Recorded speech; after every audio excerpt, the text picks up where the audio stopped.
am with the Holy Spirit. The Bible rights my wrongs, can do it on my own. You be the center, your temple is my home. You never leave me alone, you never leave me alone. Yeah. You don't know my God is beautiful. I'm never thirsty for my God got plenty water. You be the center, you be the center, you be the center, you be the center, you be the owner of my life, my life. You be the center, you be the center, you be the center, you be the center, you be the owner of my life.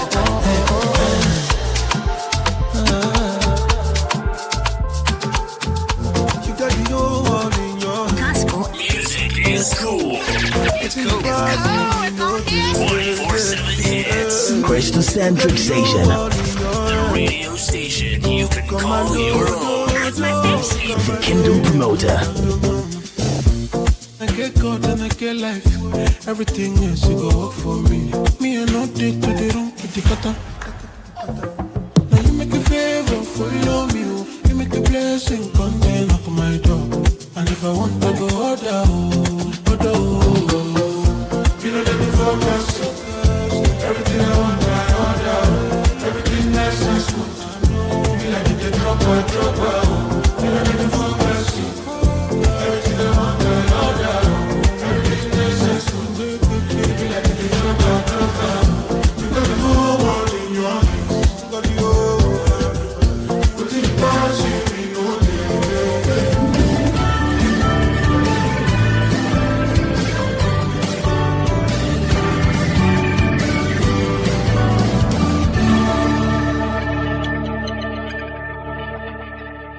For 24/7 soul edifying content, this is Kristocentric Station. Playing at Kristocentric.com. Kristocentric Station, the Kingdom Promoter.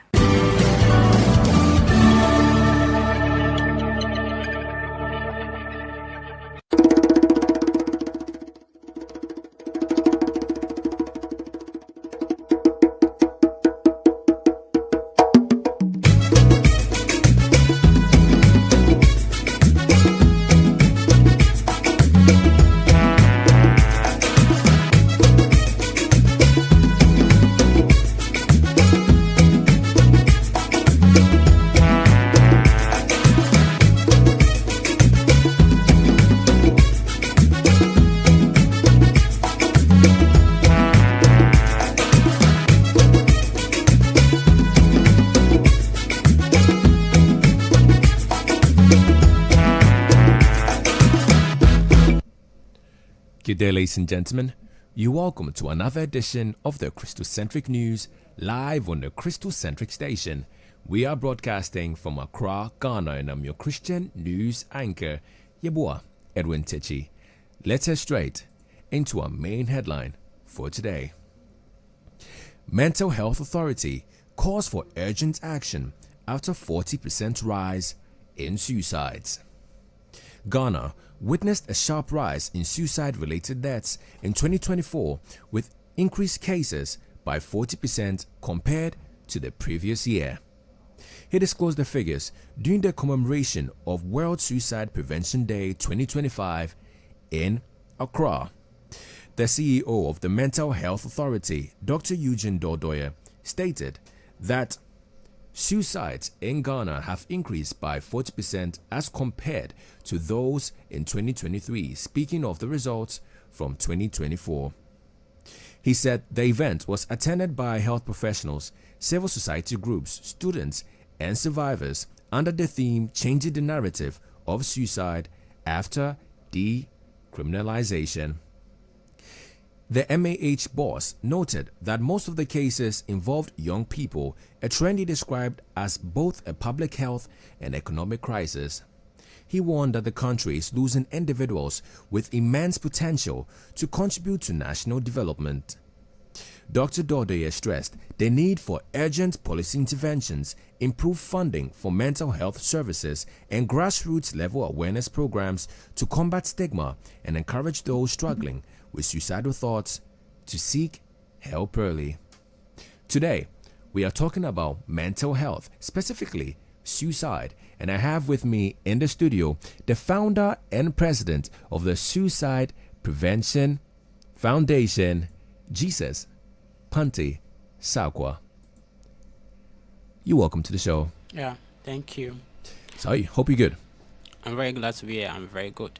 Amazing. So to kickstart, Okay. tell us a bit about your foundation. Okay, so before I start, I'll use this opportunity to say hi to your audience, and I'm glad to be here. So as an adolescent growing up in 2013, there was an issue that I went through. So where I'm coming from, there were instances where I hear that when you go to the hospital, you're not coming back again, especially when you're admitted to the hospital. So I remember in 2013, after junior high school, about entering senior high school in September there, I went to Kede Government Hospital. When I go to the hospital, I was very, very weak, very, very ill. I was down with malaria. I remember around 4 p.m. there, I was being seen by the doctor, and unfortunately, I was going to be admitted. So I remember the doctor telling me that because of your situation, you need to go to the male ward. The thought started coming. So when they took me to the male ward, unfortunately, I was the only person on the admission that day. So imagine me having a thought that when I go to the hospital, I'm not coming back again. I went there, I was admitted, and also going to the ward without anybody being there. Around 9 p.m. there, the nurse on duty came and asked, "Am I okay?" I said yes, but I was actually lying. So I felt alone around 11 p.m. there, and I attempted taking my own life. Yes, I tried it. You attempted taking your own life? Oh yes, I did. Because the thought became so intense to the sense that I was at the verge that if I'm not going back home, why don't I do it myself? Yes, so I attempted taking it, but I was saved at the end. So around 11:30 there, they brought in a sick person. The person was bitten by a snake. And I was very happy that the person was bitten by a snake because I felt that, okay, now I'm not alone in my situation. If I'm going to die, I'm not going to die alone. I felt very okay that instance. And that saved my life. I remember leaving the hospital, I gave almost everything I was left to the man because the man really saved my life without saying a word. So fast forward, in 2017, I studied mental health at Kentampo College of Health. And in 2019, I came to understand what I did was suicide-related topic, right? So during my service at SARKWAH Hospital in 2021, I came to a realization that if suicide can be prevented, as I went through, then why don't we come together as a team, as friends, as health professionals, as non-health professionals, to go on the streets, to go on to churches, to go on markets, to every places to educate people on suicide. So in 2022, October 10th, we've been doing these activities. So by next month, it will be 3 years. And we've done a lot of outreaches, counseling services, going to houses, what we call the community outreaches, going to schools, having interaction with them, and the rest. So this is how far we've come. So this activity of our foundation is coming from a personal experience. We are saying that we are there for you. We are saying that you are not alone. Please reach out and talk to somebody. Amazing. So, before we get into the main questions, I just want to play a very short message from the Ghana Immigration Service. Okay. We'll be back.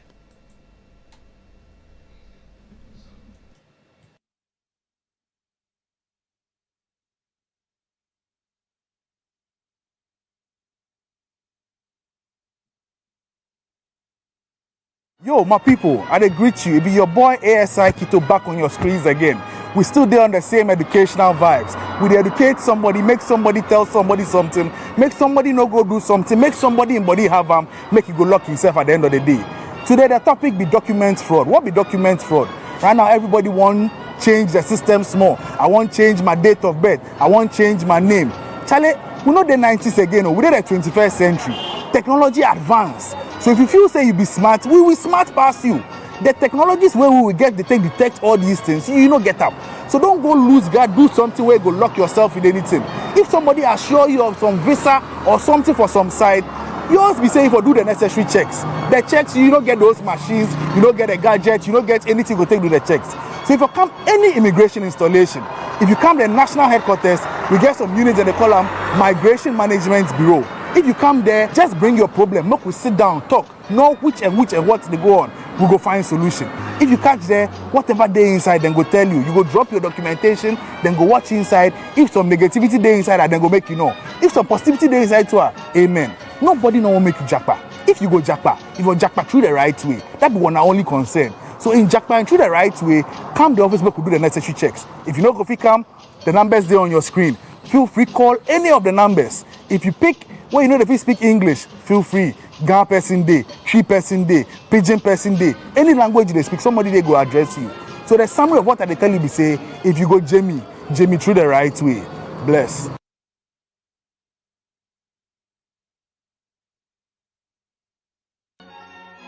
Dear fellow Ghanaians, my name is ASI Elizabeth Sewa Kwating, and I'm from the Ghana Immigration Service, specifically the Migration Management Bureau, where we exist to provide you with reliable information on how you can travel safely. Now, today I'm on your screen to talk to you briefly about return and reintegration. The journey of return and reintegration after facing deportation is a transformative one, requiring support, understanding, and unity. The Ghana Immigration Service, through our sensitization expeditions, aim to shed light on this crucial process to ensure a smoother transition for our compatriots. Returning to Ghana after deportation can be a challenging one. It is essential to embrace those returning with empathy and compassion. Reintegration involves helping them rebuild their lives, finding employment, accessing healthcare, and reintegrating into their communities. Our government, with the help of various NGOs, offers support programs to assist returnees in their reintegration process. This includes vocational training, job placement services, financial guidance, and counseling to cope with the emotional and psychological aspects of returning. Together, we can foster a sense of belonging and provide opportunities for a fresh start for our fellow Ghanaians who have faced challenges of deportation. Let us stand united in creating a more inclusive and supportive society for all. They are people, let's embrace them. Now, if any of our returnees require assistance, kindly contact us on our numbers below. Safe travels and a warm welcome. Thank you.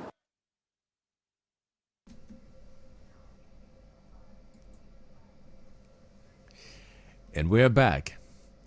So, back to you, Mr. Jesus Panti SARKWAH. You mentioned your story of how, personally, you wanted to commit suicide.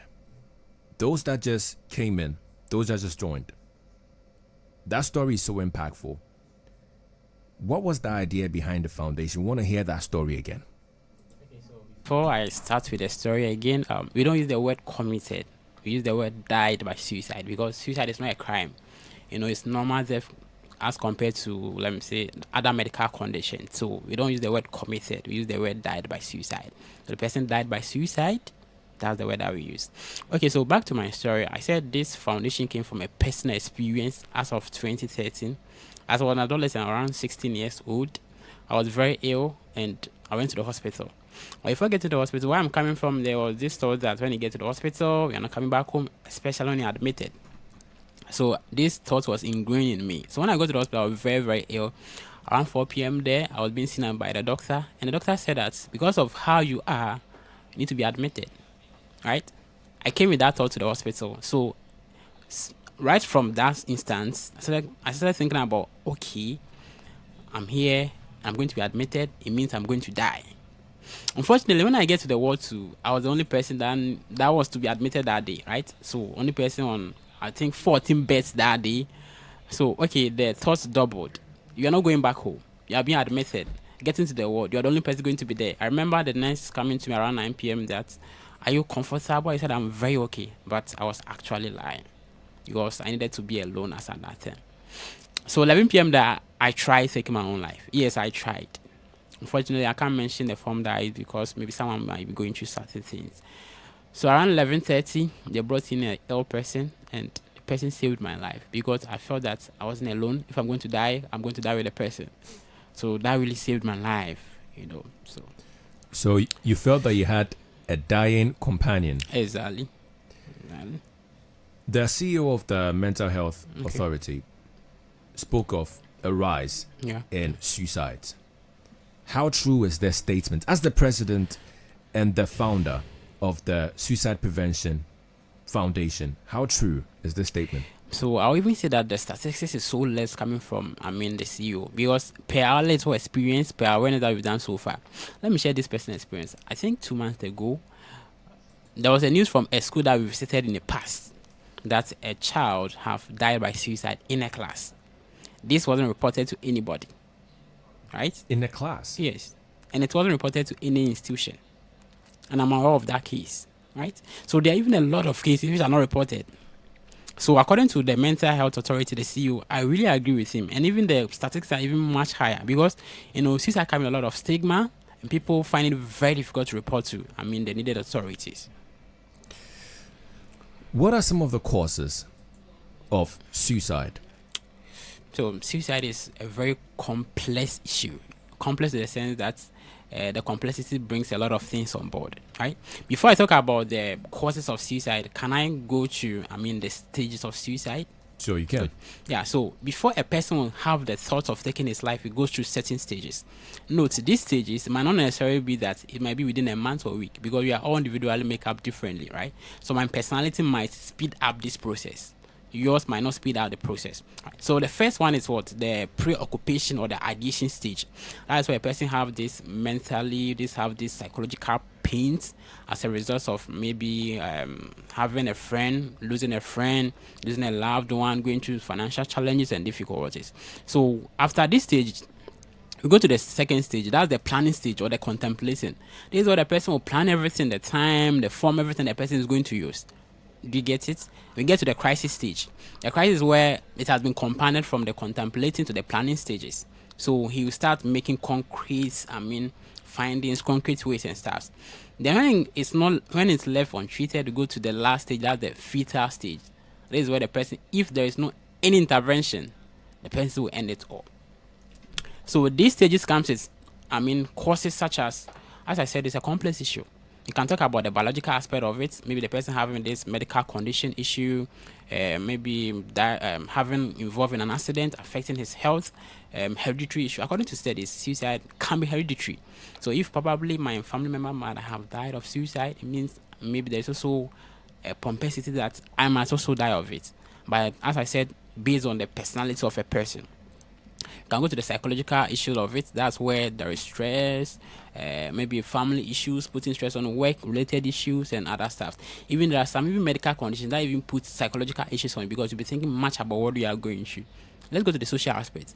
That's where the environment comes in, the stigmatization. For instance, if you lose a loved one to suicide, just imagine the stigma. There is this house, this man died of suicide and those stuff. So when these things come into play, it can result into that. However, it might not necessarily be that you find yourself in this situation and you take your life because there are certain people who have been to all these processes. They are still there. It depends on your personality and other factors. So these are some of the things that might cause or lead to suicide. You mentioned that suicide can be inherited. Yeah. So in other words, if a loved one dies from suicide, you could inherit that and also die from suicide. Yeah. Is it a proven fact? Yeah.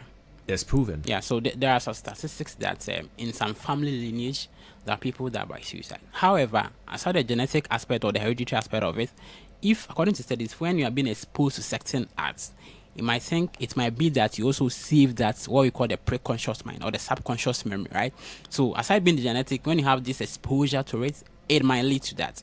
So by studies also prove that genetically people are exposed. Likewise, maybe you are living with or having a family member with diabetes and stuff. There's a propensity that you can have it. Not necessarily you can get it, but there is. So genetically it is there. What are some of the signs someone who's planning to die by suicide will exhibit for somebody to say, there's a possibility this person wants to die by suicide? Yeah, thank you for using the word die by suicide.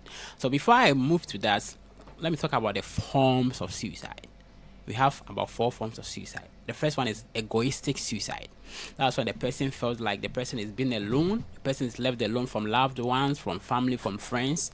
Situation like this might help or might put somebody in a situation of taking his or her life.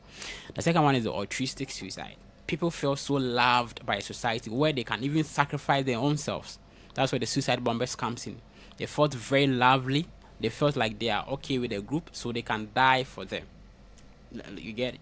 So we go to the anomic form of suicide when there is, a lot of difficulties in the form of financial difficulties, medical difficulties, and other forms of difficulties. And the last one is the fatalistic form of suicide, when there is oppression or when you are being put under stress, marital issues, work-related issues that oppress you. So these are the forms of suicide. So talking about the cardinal forms of suicide, a person finding himself in these forms of suicide might exhibit signs such as being withdrawn from society.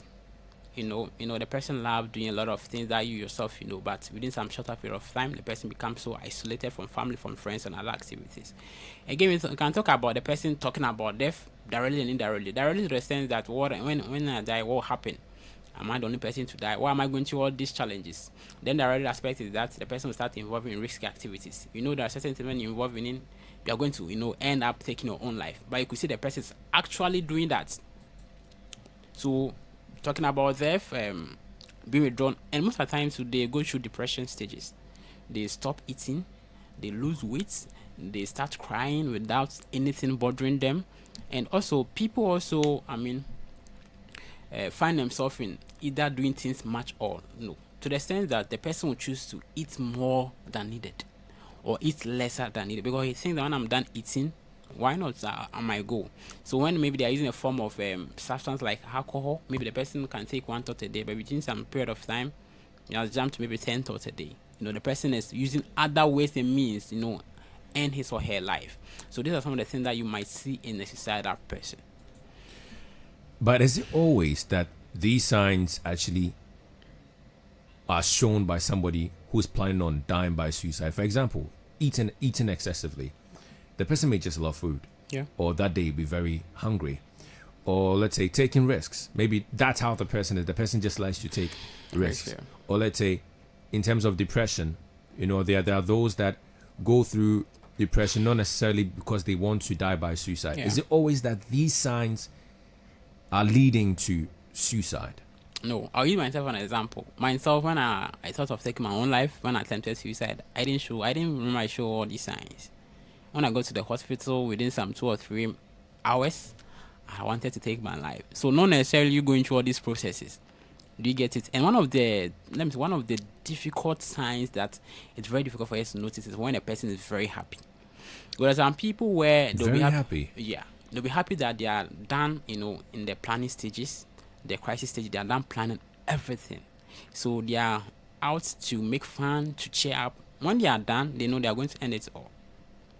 Do you get it? So there's one of the difficult things that you could see in a suicidal person, because they are done planning. That when we are saying that suicide is when a person is isolated, talking about death, but this person is not talking about it. He's happy, he's jovial, he's playing football and everything, because he knows or she knows that he's done planning.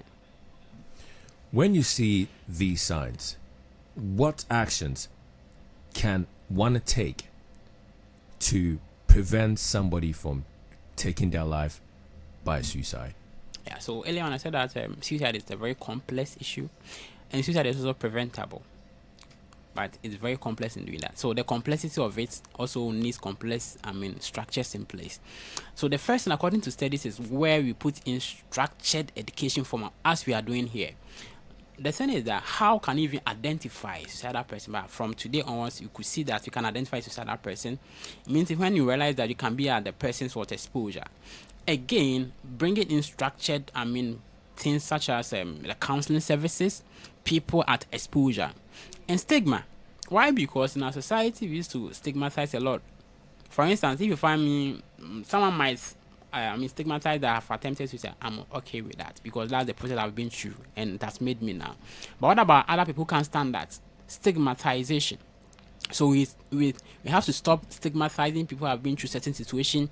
When you get to know the person having a chronic medical condition, you have to stop stigmatizing them in order to prevent them dying by suicide. In fact, one of the things that help us in our activities is being there for people. In fact, many people in such situation, they don't need much. As I said, the man came to the ward without saying anything, without opening his mouth, but I felt that I'm not alone in my struggle. So certain things that you are not alone, is difficult, we are going to go through. Let the person appreciate the fact that you are there for him or her. Let him appreciate that what he or she is going through, you really, really understand. You might not understand all the situation, but let the person know that you felt how it is to be in such situation, and you can prevent it. But one thing is that maybe certain stages you might not be able to do it alone. Just refer to, the proper authorities. Talk to somebody. Talk to a health personnel. Talk to maybe somebody that you respect in the family and can help. Suicide is preventable, but I need robust and complex format in doing that. From your experience, Yeah.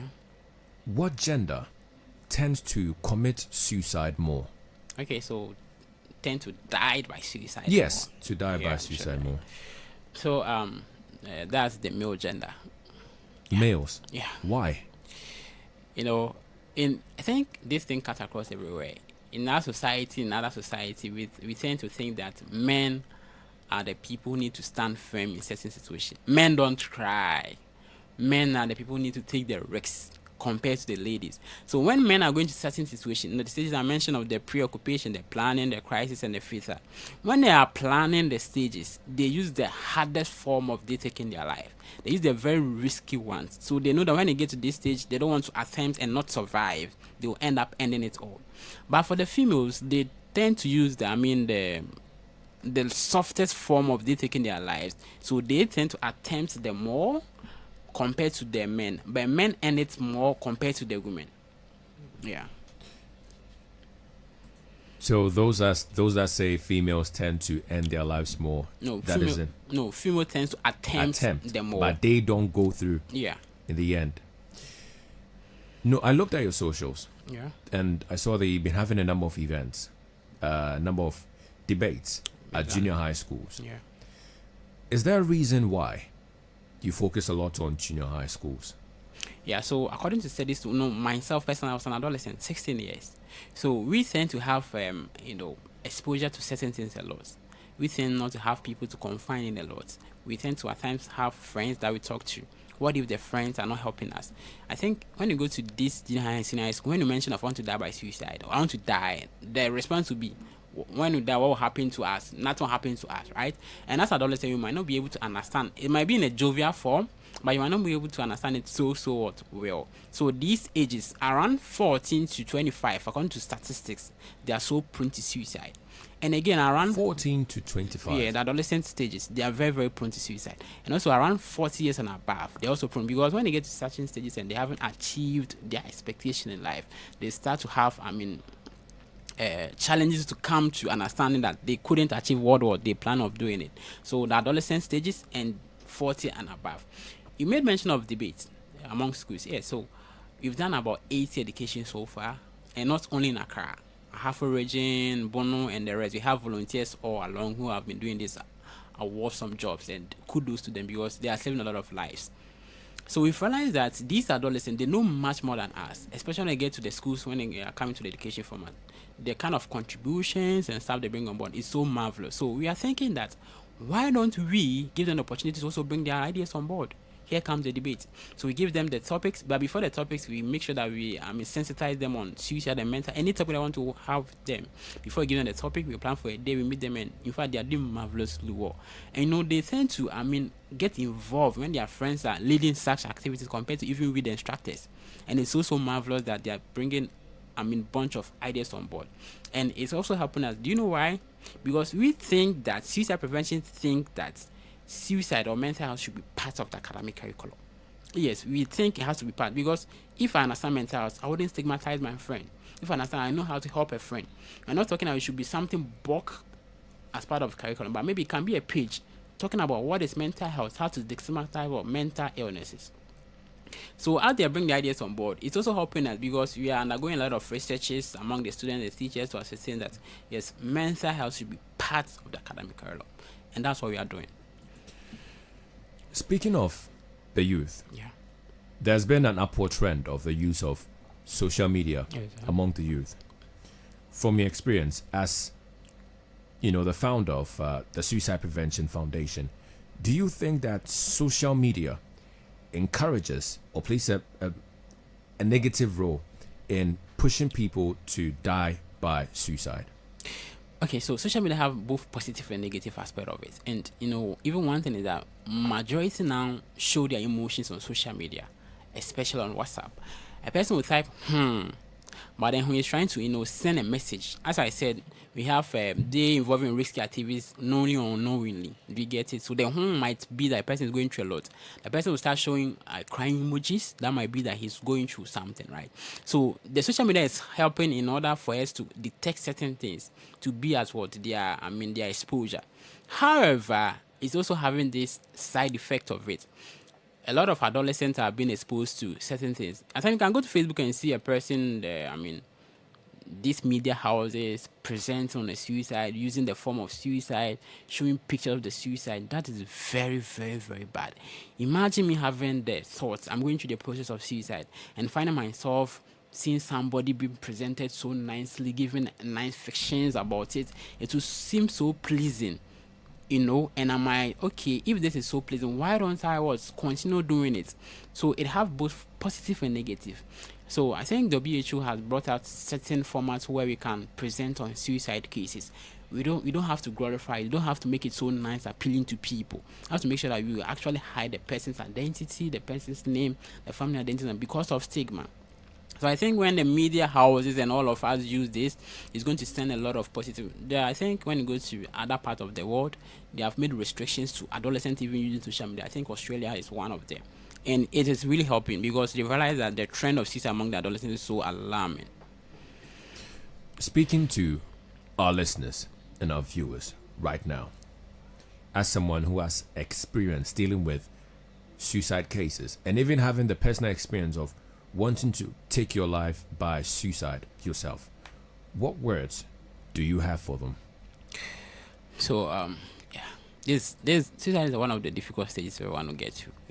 Just thinking about wanting to take your life, just ask yourself, like, you think about, does this seems worth to be in this world? What is the need of being in this world? Yeah, any person going through this, it might be a very difficult stage. I don't want to compare what I've been through to yours, because yours might even be more harder than myself. I cannot understand what you're going through, but there's one thing that's don't end it all. It might be difficult right now. It might be so hard right now. I just at times sit down and think about what I've been through, what I went through. What if I'd have ended it all? Do you get it? So please and please and please. It might be difficult right now, it might be so hard right now, but please don't end it all. There is life and there is hope. Please hold on. Please talk to somebody. Please open up, because the future and the life bring a lot of possibility and a lot of opportunities. Stay with us and let's do this thing together. I believe we can. In as much as it's hard, let's do this thing together. Thank you so much for joining us in the studio.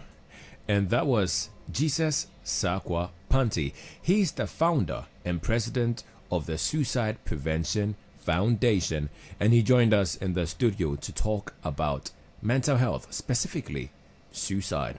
So he ended with this: seek help, open up, don't keep it to yourself, because your life is also as important as anyone else. Thank you so much for joining the Kristocentric News. My name is YEBOAH Edwin Takyi, your Christian news anchor, and I'll always remind you that God is not done with you. Your best is yet to come. Please, and please enjoy the rest of your day.